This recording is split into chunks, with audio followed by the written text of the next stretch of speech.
All right, video series round 2. In this segment, I'm going to talk about how to rename your class lists. If you were anything like I was when we got into school on the first day, you took a look at the drop-down list and went, oh my gosh, what is going on here? It's not, if you're kind of open-minded to what the codes might be or what they stand for, it's not hard. But I was not going to get through looking at that list and trying to designate who was who very quickly. I could do it, but it wasn't an at a glance, really quick kind of a function.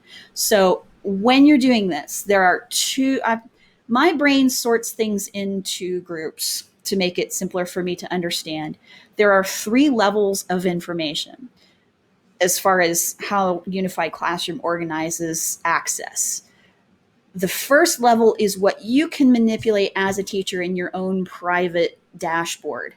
It doesn't affect the rest of the system, but it does help you to do what you need to do. So it's superficial type stuff. It's stuff that you can change, but doesn't necessarily change it in the system. The second level is the administrator's level. The administrator's level will change things across the system. Whether that's a secretary or your principal, it will change the information that is entered into the system. So class lists, how students are organized, just those kinds of access points, who has access to what. Those are the kinds of things that I have found the administrative level deals with. They're basically the stewards of the information as a whole. The third tier of information we'll talk about in the help segment at the very end.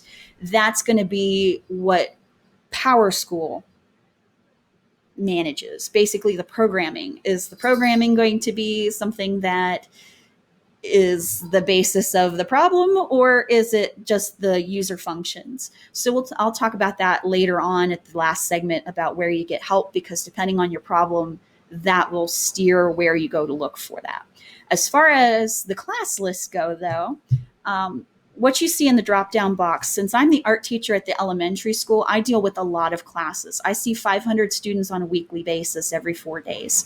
So I have to keep track of all of those classes, which means about 25 on average different classes of kids, groups of kids. So I have to be highly organized in how I do things. So if I look at my drop-down box, I prefer to see, I'm a visual person naturally, so I prefer to see the groups and see them at a quick glance.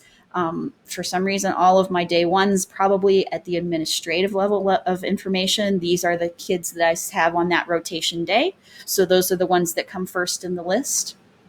I can't, unfortunately, click and drag and organize them myself, but at least they're all in the same area. When I got on day 1 and got here to school, these were not nearly as easy. What it said was period SP1 grade, first grade, or something like that. That was not user friendly enough for me to look at that and go, oh, Mrs. Baker's class is coming in today. So what I had to do is I had to go in and rename the classes so that I can keep track of all of these classes that I have to deal with, and I can quickly click on them and recognize who they are. So the way to do that is fairly simple. It's actually very quick once you know where to look. If you go up here to your settings where your individual logo is, my name is Sarah Eckstein, so obviously it's SE. So I'm going to click on that and I'm going to go to the settings. The gear is a universal icon for the most part if you're looking for settings, so just look for those little icons. And I'm going to go to class descriptions. This changes the information on the teacher level on that first tier. It doesn't get into the system settings. This is just basically for you.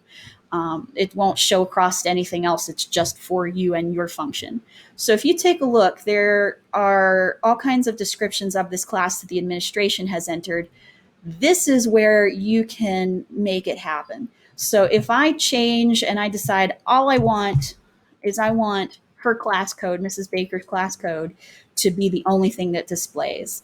If I do that, and I click that, you can hide or unhide so that you don't have to see the whole page. And then I come down here to save. What that's done is it's changed the description on my individual account so that I can see what's going on. So what I'm going to do is I'm going to go back to this drop-down box. It looks like it hasn't changed, but you see how it says 1A.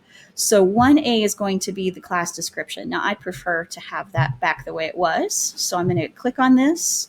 I'm going to put Baker day 1, and I'm going to save that.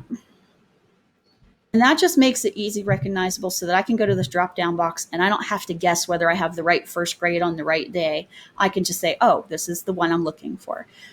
It's very helpful and it's very quick to organize what you're doing. Even if it's just 2 or 3 classes, it does help. All right, so that should be the end of this segment. Hopefully everybody's getting on board with this, and I will talk to you in a minute about attendance.